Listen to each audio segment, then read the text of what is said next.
M news కి స్వాగతం. రామచంద్రాపురం నియోజకవర్గం ద్రాక్షారామంలో దివంగత నేత వైఎస్ రాజశేఖర రెడ్డి జయంతి వేడుకలు ఘనంగా నిర్వహించారు.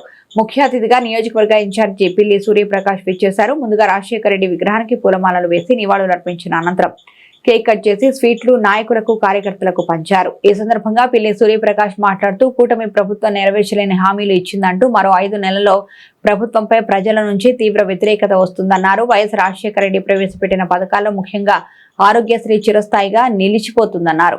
ఈ కార్యక్రమంలో వైసీపీ పార్టీ సర్పంచులు, జడ్పీటీసీ, ఎంపీటీసీలు, నాయకులు, కార్యకర్తలు పాల్గొన్నారు. ద్రాక్షారం పంచాయతీలకు సంబంధించి మరో కార్యక్రమం జరుపుకుంటూ ఉన్నాం. ప్రత్యేకించి రామచంద్రపురం నియోజకవర్గంలో ద్రాక్షారమ గ్రామానికి ఒక ప్రత్యేక స్థానం ఉంటుంది. ఎందుకంటే రామచంద్రపురం మున్సిపాలిటీ అనేది రామచంద్రపురం నియోజకవర్గం హెడ్ క్వార్టర్ అయినా రాజకీయాలు అనేది పురిటిగడ్డగా ఇక్కడ ద్రాక్షారం గ్రామం ప్రత్యేకించి ఆ స్థానం ఉంటుంది. కాబట్టి ఏ కార్యక్రమం జరుపుకున్నా రామచంద్రపురంలో మున్సిపాలిటీలో జరుపుకున్నప్పటికీ ద్రాక్షారంలో కూడా రాబోయే రోజుల్లో ప్రతి ఒక్క కార్యక్రమం ద్రాక్షారం పంచాయతీలో మనం జరుపుకోవాలి.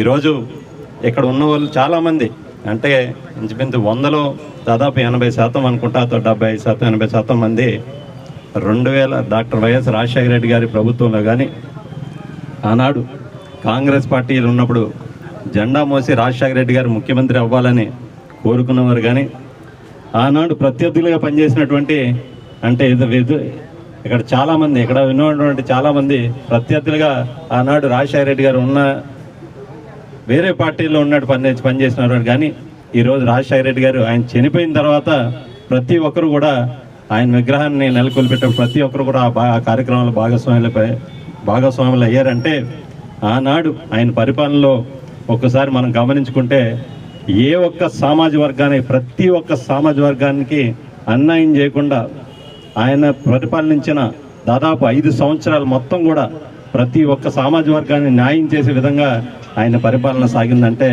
ఆయన నిదర్శనం. నేటికి 15 సంవత్సరాలు అవుతుంది ఆయన చనిపోయి, మన మధ్య దూరం తరలి వచ్చి ఆ కార్యక్రమం నిర్వహిస్తున్నాం. అది ఆయన గొప్పతనం. ఈరోజు మనం ఒక్కసారి ఆయన పరిపాలన గురించి మాట్లాడుకుంటే చాలామంది నాయకులు అందరూ చెప్పారు ఆయన హయాంలో ఏ సంక్షేమ పథకాలు అమలు చేశారు, ఏమి అమలు చేశారు.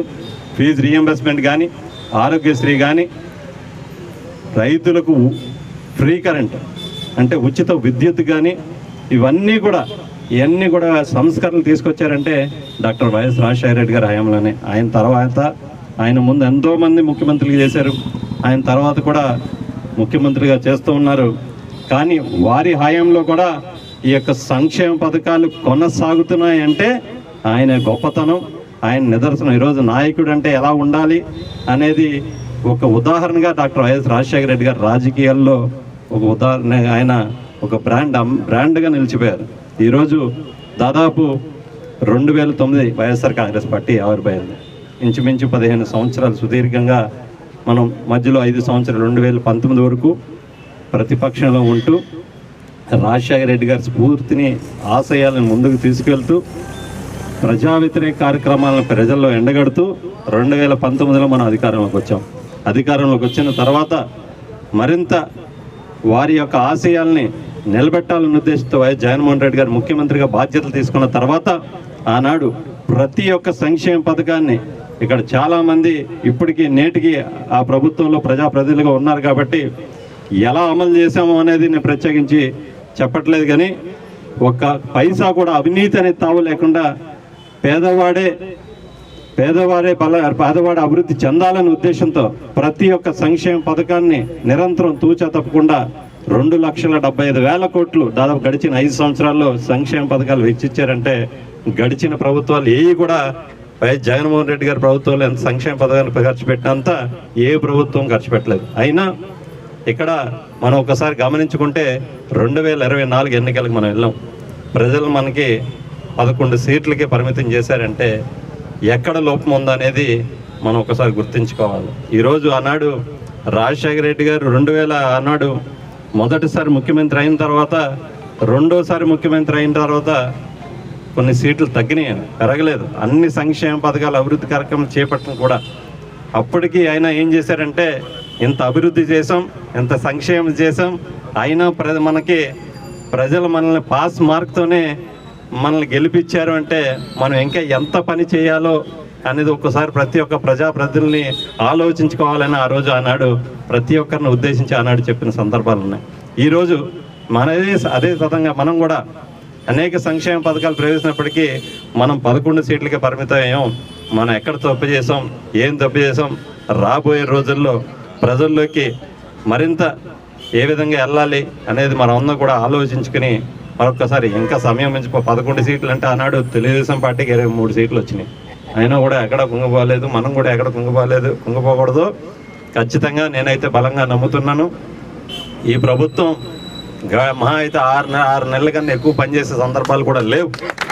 ఏంటంటే ఎందుకు చెప్తున్నానంటే ఎన్నికల ముందు జగన్మోహన్ రెడ్డి గారు ప్రవేశపెట్టిన మేనిఫెస్టోలో ఆయన ప్రవేశపెట్టిన మేనిఫెస్టోకే రాష్ట్ర ఆర్థిక పరిస్థితి సరిపోక ఏవైతే ఆయనే ఏం చెప్పారంటే ప్రతిపక్షాలు ప్రవేశపెట్టిన మేనిఫెస్టోకి అమలు చేయడం అది అసాధ్యం అంటే 5 సంవత్సరాలు చేసిన అనుభవంతో చెప్తున్నాను, అది అసాధ్యం, అమలు చేసే ప్రసక్తే లేదు, అమలు చేయలేరని ఆనాడు చెప్పారు. ఎందుకంటే ఆయన 5 సంవత్సరాలు ఎన్ని కష్టాలు పడ్డారు, సంక్షేమం మాట ఇచ్చి ఆ మాటను మడమ తెప్పకుండా అమలు చేశారు కాబట్టి ఎన్ని కష్టాలు పడ్డారు.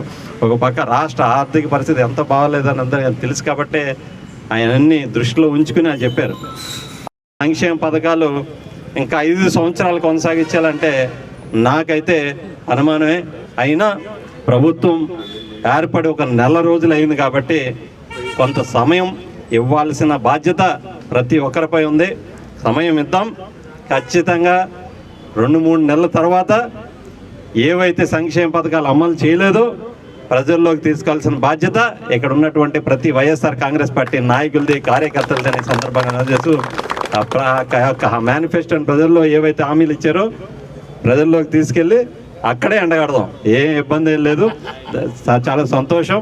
ఈ యొక్క కార్యక్రమానికి పెద్ద ఎత్తున హాజరైనటువంటి వైఎస్ఆర్ కాంగ్రెస్ పార్టీ నాయకులకు, కార్యకర్తలకు, అభిమానులకు, ప్రజాప్రతినిధులకు అందరికీ కూడా శిరస్సు వంచి పేరు పేరున ధన్యవాదాలు. మరిన్ని తాజా వార్తా విశేషాల కోసం M News ని సబ్స్క్రైబ్ చేయండి, మీ మిత్రులకు షేర్ చేయండి.